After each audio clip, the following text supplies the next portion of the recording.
Our tour of the ministry started at about 9:45 a.m. Wednesday, 9th January 2013. Premises of the ministries were relatively bare from the unusual brisk activities. Government vehicles were parked. At the Ministry of Food and Agriculture, the relative stillness was also visible. Sources at the ministry said Kwesi Ahoy seemed to have worked throughout the previous night and was likely to return later in the day to continue. We moved on to the Health Ministry, where we were told Alban Bagwin was yet to arrive. Nothing was really happening. A rather hostile secretary to the outgone Deputy Interior Minister Kobie Champong would neither allow us access to him nor explain the restraining order. She said the minister was engaged and can only be reached next week. Upon reaching him, Kobie Champong would not grant any interviews, but mentioned he was not supposed to be at post and was just there to pack up. Later, Interim Interior Minister Kwesi Aboah was spotted in a private vehicle entering the ministry. We later learned they were in a meeting with the chief directors at the Interior Ministry. Ambassador Lee Okran was at post as of 10:20 a.m. He had parked on the eve of 8th January and returned after the president issued the directive. Yesterday, I came here to pack my belongings. Then this morning, I'm back because of the directives issue.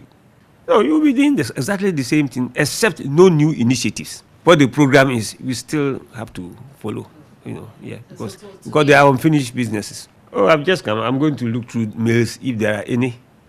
And then I have to make some few phone calls to certain ministries, And there are some things we started and you have not completed. And we need to complete them. I can fit everywhere. That decision is the president's. At the Youth and Sports Ministry, we learnt Clement Humado had gone to Parliament. So was E.T. Mensah of the Water Resources, Works and Housing. Acting Chief Director at the ministry, Ziblim Yakubu, spoke with us. Is the administrative and political head of the ministry, and therefore in the absence of a substantive minister, clearly things would not be business as usual. Yes, things would go on as normal, but there are some key policy issues that his intervention is critical. He is aware that he's supposed to return to office. He just, as a member of parliament, he just hinted that he would go to parliament and probably would pass by in the course of the day. Similar stories could be told for all the other ministries. Head of Communication at the Energy Ministry informed us the minister had returned to post and was in a meeting. With his call back to post as a caretaker, he said work will continue and already laid out plans will be followed. Work at the Ministry of Energy has been moving on smoothly. As a unit, or maybe as a ministry for that matter, we have already started, or the various directorates and others have been asked to bring their program of work, that's a work plan for the 2013, because already the various directorates had projections as to what they intend doing. For example, in the power sector, the work is is cut out for them. They know the number of projects they need to bring on board this year.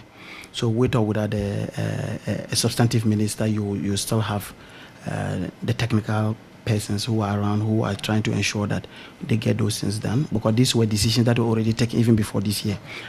At the Ministry of Energy, nothing has changed. Work is going on as scheduled, and all things being equal, we will definitely meet the targets we have set for ourselves in 2013.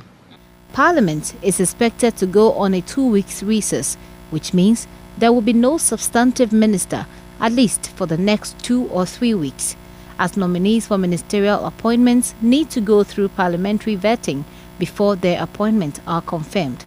This raises questions on the need for a minister, now a caretaker, returning to the same ministry to be vetted again.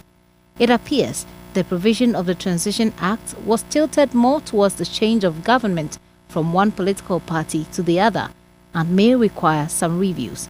For Joy News, Gifty Ando Appiah.